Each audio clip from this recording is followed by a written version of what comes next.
I'm Suzanne McSpadden. I'm a math coach in Jefferson School District. Hi, I'm Patty Ferrand. I teach at Palisada Middle School in Daly City. Hi, my name's Antoinette Villerin, and I teach 7th grade math at Fernando Rivera Middle School in Daly City. So the lesson you're going to be doing today is a re-engagement lesson based on a task. Would you like to describe the task that you used as the basis for this lesson?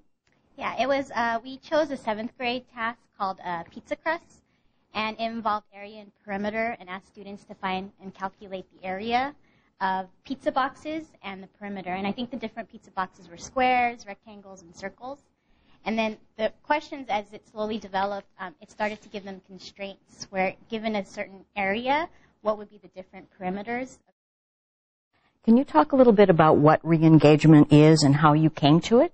Right now we're thinking of it as follow-up lessons on formative assessments.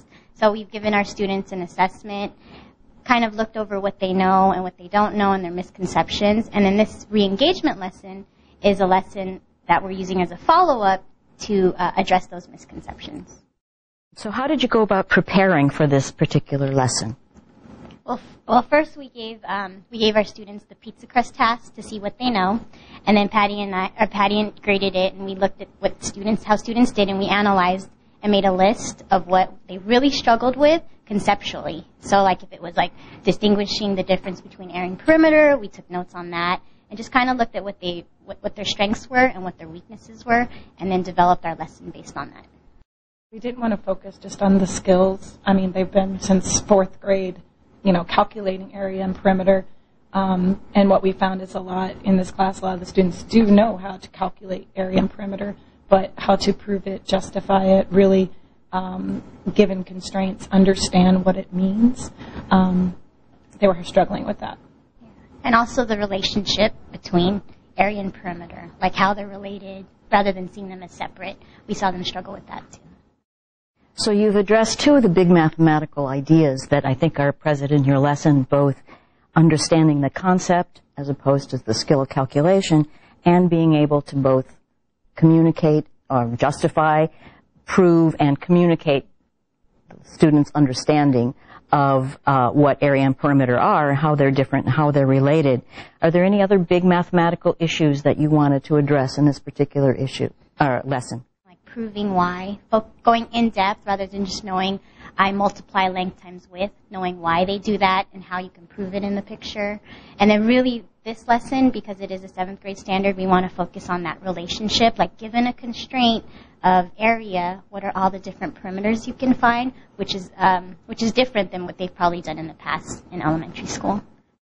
Could you describe the general flow of the lesson? Okay, well, because based on the student work, we realized that a lot of kids were confusing the two. Like we would say, find area, or find the perimeter, and they were calculating area, or vice versa. So we decided to front load a lot in the beginning of this lesson, where we talk about those differences in a think, pair, share. And we talked about what it means to prove something, like how do you prove an area instead of just saying, oh, it's 16 square units, like what does that mean and how you can prove that. So the beginning of our lesson is a lot of that front loading.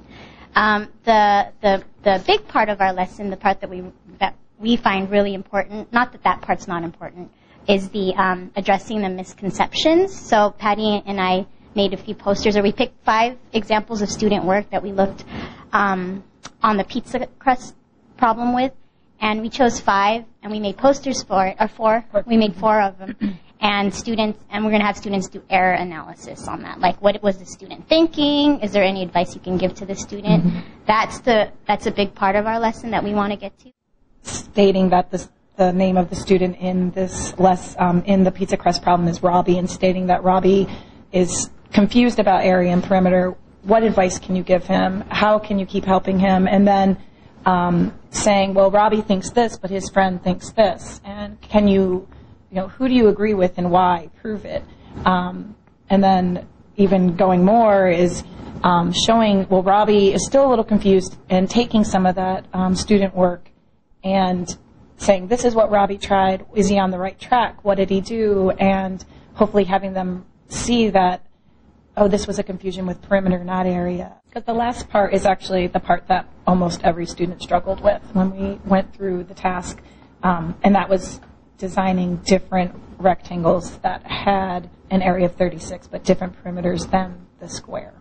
I'd like to just point out that the flow of your lesson really emulates a noise task. You have that entry level, you have the core mathematics in which students are asked to address those misconceptions that Robbie had and that the students have, and then you've taken the ramp, you've ramped it up by asking them to actually work with those constraints within the area of rectangles and squares.